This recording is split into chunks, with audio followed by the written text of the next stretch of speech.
আজ থেকে ৬ বছর আগের কাহিনী। একজন পুরুষ তার স্ত্রীকে রাত ৩টার সময় বলেছিল, চলো আজকে আমরা একটু সহবাস করি। কিন্তু তার স্ত্রী বলল সে করতে পারবে না, কারণ তার কোনো কিছুই ভালো লাগছে না। এই কথা বলতেই তার স্বামী স্ত্রীকে সন্দেহ করতে লাগে যে তার স্ত্রী অন্য কোনো পুরুষের সাথে মেলামেশা করে। তার স্ত্রীর সাথে অভিমান করে বাসা ছেড়ে চলে যায়। ৬ মাস কেটে যায়, বাসায় কোনো টাকা পয়সা পাঠায় না, স্ত্রীর কোনো খোঁজ খবর নেয় না। এইদিকে একদিন সেই ব্যক্তি শুনতে পায় তার স্ত্রী গর্ভবতী। তখন সেই ব্যক্তি আরও রেগে যায়। তখন তা নিয়ে তার স্ত্রীর সাথে অনেক ঝগড়া হয়। এক পর্যায়ে সে তার স্ত্রীকে বলে দেয় মরে গেলেও সে আর কোনো দিনও বাসায় আসবে না। কিন্তু এটা যে সে বাস্তবে ঘটবে তা কোনোদিন তার স্ত্রী ভাবেওনি। দেখতে দেখতে ৯ মাস কেটে যায়, কিন্তু সেই ব্যক্তি বাসায় আসে না। তার স্ত্রী অনেক অনুরোধ করে বাসায় আসার জন্য, একবার দেখবে বলে, কিন্তু সেই ব্যক্তি আসে নাই। এইদিকে সেই মহিলার সন্তান প্রসবের জন্য পেটে ব্যথা ওঠে। এই সময় ফোন করে তার স্বামীকে বলল, প্লিজ একটিবারের মতো বাসায় আসো, তোমাকে শুধুমাত্র একটিবার দেখব। তার স্বামী বলল আসতে পারবে না। তারপর বাসায় সবাই তাকে অনুরোধ করে বাসায় আসার জন্য, কিন্তু সেই ব্যক্তি সব কিছুকে মিথ্যা মনে করে আসেনি। সেই মহিলা কান্না করে বলতে লাগলো, আমার তো আমার স্বামীকে দেখার জন্য মনটা অনেক চাইছে, জানি না আমি বাঁচবো কিনা। তবে আমি কি এমন দোষ করেছিলাম যে আজ আমার এই কঠিন মুহূর্তে কেন আমি আজ আমার স্বামীকে কেন পাশে পাচ্ছি না? তবে আমি যদি মরে যাই, তাহলে তোমরা আমার স্বামীকে বলবে তিনি যেন আসে আর আমার কপালে একটা চুমু দেয় আর নিজের হাতে কাফন করে। বাসায় সবাই তাকে সান্ত্বনা দেওয়ার চেষ্টা করে, কিন্তু কেউ সান্ত্বনা দিতে পারে নাই। তার সাথে বাসার সবাই কান্নায় ভেঙে পড়ে। এইদিকে রাত শেষ হয়ে যাচ্ছে, কিন্তু সন্তান প্রসবের ব্যথা বাড়ছে না, যথাক্রমে আরও কমতে লাগলো। এইটা দেখে সবাই ভয় পেয়ে গেল। তাড়াতাড়ি তার স্বামীর কাছে ফোন করে। তার স্ত্রী অনেক বড় সমস্যায় পড়েছে টাকা পাঠাতে সিজার করার জন্য, কিন্তু সেই ব্যক্তি বলে তার কাছে কোনো টাকা নাই, দিতে পারবে না। তার স্ত্রী মরে গেলে মরে যাক, তার কোনো আফসোস নাই। কথা শুনে বাসার সবাই অনেক কষ্ট পায়। তারা চিন্তা করে কি করবে এখন। এইদিকে রাত গড়িয়ে সকাল হতে লাগলো। এলাকার মানুষ একত্রিত হতে লাগলো। সবাই জিনিসটা নিয়ে গবেষণা করতে লাগে, আর বাসায় সবাই লজ্জায় মুখ ঢাকতে লাগে। লাস্টে একজন ব্যক্তি উঠে দাঁড়ায়, গ্রামের সবার থেকে টাকা তুলে তার চিকিৎসা করাবে। এই উদ্দেশ্য নিয়ে টাকা তোলা হয়, মহিলাকে হসপিটালে নেওয়া হয়। ডাক্তার বলে চিকিৎসা করতে পারবে না, তবে তার স্বামী যদি এসে বলে তাহলে করবে। সেই সময় তার স্বামীকেও ফোন করা হয়। এলাকার সবাই তাকে অনুরোধ করে আসার জন্য, কিন্তু সেই ব্যক্তি মনে করে সবাই তো মিথ্যে কথা বলছে বাসায় যাওয়ার জন্য, তাই সে রাগে ফোন বন্ধ করে ফেলল। এবার এলাকার মানুষ ডাক্তারকে অনেক অনুরোধ করতে লাগলো। শেষে ডাক্তারও রাজি হলো। তবে এইবার তার রক্ত জোগাড় করার জন্য সবাই ব্যস্ত হয়ে পড়ল। সেই মহিলা কেমন জানি একা হয়ে গেল। তার পাশে ছিল একটা মহিলা।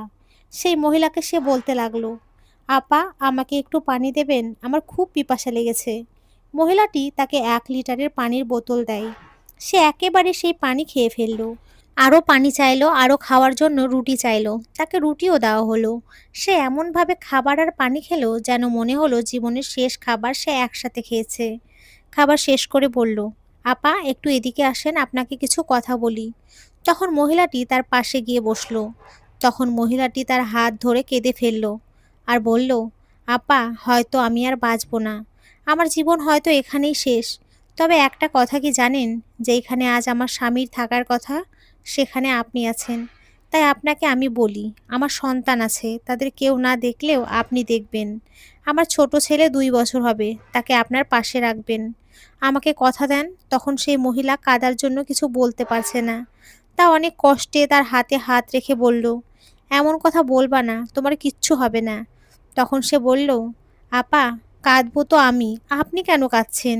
কাঁদবো তো আমি, কারণ আমার বিদায় ঘন্টা বেজে গেছে। আর সে বলল, জানেন আপা, আমি জীবনে আমার স্বামীকে পাশে চাইছিলাম, কিন্তু দেখেন আমার কি ভাগ্য, আজ আমার থেকে সে অনেক দূরে। তবে আপু আমিও অভিমান পারি, আর সেই অভিমানে আমিও চলে যাব তার থেকে অনেক অনেক দূরে, বলেই কেমন জানি করা শুরু করলো। পাশে থাকা মহিলাটি অনেক ভয় পেল আর ডাক্তারকে বলতে লাগলো, ডাক্তার কি হয়েছে, সে এমন করছে কেন, সে ঠিক আছে তো? তখন মহিলাটি মানে হুমায়রা খাতুনের কথা শুনে ডাক্তার কোনো কথা বলছে না, শুধু চোখ দিয়ে পানি পড়ছে আর করুণ দৃষ্টিতে মহিলাটার মানে জরিনা খাতুনের দিকে তাকিয়ে রইল। হঠাৎ জরিনা খাতুনের বড় ছেলে এসে ডাক্তারকে বলল, ডাক্তার সাহেব, আমার রক্তের সাথে মায়ের রক্ত মিলেছে, সো আমি রক্ত দেব। তাও আমার মাকে বাঁচান প্লিজ। ডাক্তার জরিনা খাতুনের বড় ছেলেকে জড়িয়ে ধরে কান্না করে দিল। তারপর সেখান থেকে চোখের জল মুছতে মুছতে সেখান থেকে চলে গেল। এইটা দেখে হসপিটালের সবাই অবাক হলো। তখন ডাক্তারের পেছন পেছন একটা নার্স গিয়ে বলে, আপনি রুগীকে এইভাবে ফেলে রেখে কেন আসছেন? তখন ডাক্তার বলল, সেখানে যদি আমি আর একটি মুহূর্তও থাকতাম তাহলে দম বন্ধ হয়ে মারা যেতাম। কারণ আজকে যেই রুগী আসছে তিনি আর কেউ না, আমার থেকে হারিয়ে যাওয়া সেই ভালোবাসার মানুষ। বলেই একটা চিৎকার দিয়ে উঠল। তখন নার্সটা বলল, তাহলে সে তো খুশির সংবাদ, আপনার খুশি হওয়ার কথা। এতদিন পর আপনার সেই ভালোবাসার মানুষকে খুঁজে পেলেন। ডাক্তার বলল, তাকে খুঁজে পেয়েছি সেটার জন্য খুশি হয়েছি, তবে আজ আমার হাতে তার মৃত্যু হবে এইটার জন্যই আমি এমন করছি। বলে নিজের মাথা চেপে ধরলো আর বলল, যাকে এক নজর দেখার জন্য কত কি যে করেছি তা জানা নাই। আজ যখন তাকে দেখতে পেলাম তাও মৃত্যু মুখে দাঁড়ানো অবস্থায়। তখন নার্সটা বলল, কি হয়েছে তার, আর আপনি কিভাবে জানেন যে আজই তার মৃত্যু হবে, তাও আপনারই হাতে? তখন ডাক্তার বলল, তুমি রুগীর দিকে ভালোভাবে তাকিয়ে লক্ষ্য করেছো? নার্স বলল, হুম, করেছি। ডাক্তার বলল, কিছু দেখতে পেয়েছো তার শরীরে? নার্স বলল, না, কিছুই দেখতে পাইনি আমি।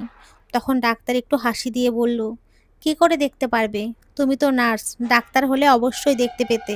আচ্ছা, বেশি কথা না বাড়িয়ে রুগীকে নিয়ে চেক আপ করাও, আর অপারেশনের জন্য তৈরি করো, আমি আসছি। বলে ডাক্তার চলে গেল টয়লেটে। সেখান থেকে গিয়ে সে অনেক কান্না করতে লাগলো, কারণ তার পুরনো স্মৃতি স্মরণ হয়ে গেছে। একসাথে ঘুরতে যাওয়া, পার্কে দুইজন বসে বাদাম খাওয়া, দুইজনে মিষ্টি ঝগড়া, সব কিছুই মনে পড়তে লাগলো। এই সব কিছুর চাপ ডাক্তার মাথায় নিতে পারছিল না। সে জোরে চিৎকার করতে লাগলো। হঠাৎ শুনতে পেল বাহিরে কান্নার আওয়াজ।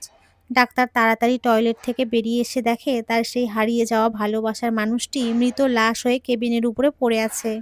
ডাক্তার একটা চিৎকার দিয়ে লাশের মাথার কাছে গিয়ে বলল, এই তুই কই গেলি, আমাকে একটাবার দেখ, আমাকে একটাবার মিষ্টিভাবে ভাইয়া ডাক, আমার কান ধরে টান দে। আমি এতদিন তোর সাথে দেখা করি নাই তার জন্য আমাকে শাস্তি দে। কি রে, কথা বলিস না কেন, কথা বল, অভিমান করেছিস আমার সাথে? বলে লাশের মাথা ধরে ঝাঁকুনি দিয়ে বুকের মাঝে নিয়ে চিৎকার করে বলল, কি রে, তুই কথা বলিস না কেন, কথা বল। কি রে, কি হয়েছে তোর, বল। বলে চিৎকার করতে লাগলো।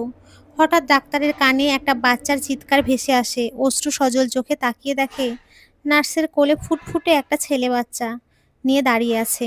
ডাক্তার চোখ মুছতে মুছতে বলে, এই বাচ্চাটা কার? তখন নার্স বলে, এটা জরিনা খাতুনের সন্তান, একজনই প্রসব হয়েছে, বাকি দুটি সন্তান পেটেই রয়ে গেছে। ডাক্তার কান্না ছেড়ে বলে, কি বলছেন আপনি এসব? নার্স বলে, হুম স্যার, আমি ঠিকই বলছি। তখন ডাক্তার চুপ করে দাঁড়িয়ে দেখতে পেল নার্সের কোলে বাচ্চাটা হাসছে, খেলছে।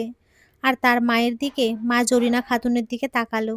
দেখলো জরিনা খাতুন সেই মিষ্টি হাসিতে আছে। তখন কোথা থেকে একটা লোক পাগলের মতো এসে লাশটাকে জড়িয়ে ধরে চিৎকার করতে লাগলো আর বলতে লাগলো, জীবনে তুই যা চেয়েছিলি আমি তোকে তাই দিয়েছি। তাও তুই কেন আমার সাথে এত অভিমান করেছিস মা? তুই তো আমায় বলতি, বাবা তোমাকে ছাড়া আমার এই পৃথিবী অন্ধকার, আমি তোমাকে ছাড়া এক মুহূর্ত থাকতে পারবো না। কিন্তু আজ কেন তুই আমাকে এইভাবে অন্ধকারে রেখে চলে গেলি? আমি না হয় তোকে একটু শাস্তির জন্য দূরে সরিয়ে রেখেছিলাম, কিন্তু তুই অভিমান করে আমাকে সারা জীবনের জন্য দূরে সরিয়ে দিলি মা। তুই তোর ভালোবাসার মানুষকে কাছে পেতে আমাদের ছেড়ে চলে এসেছিলি, কিন্তু এখন তোর সেই ভালোবাসা কোথায় গেল?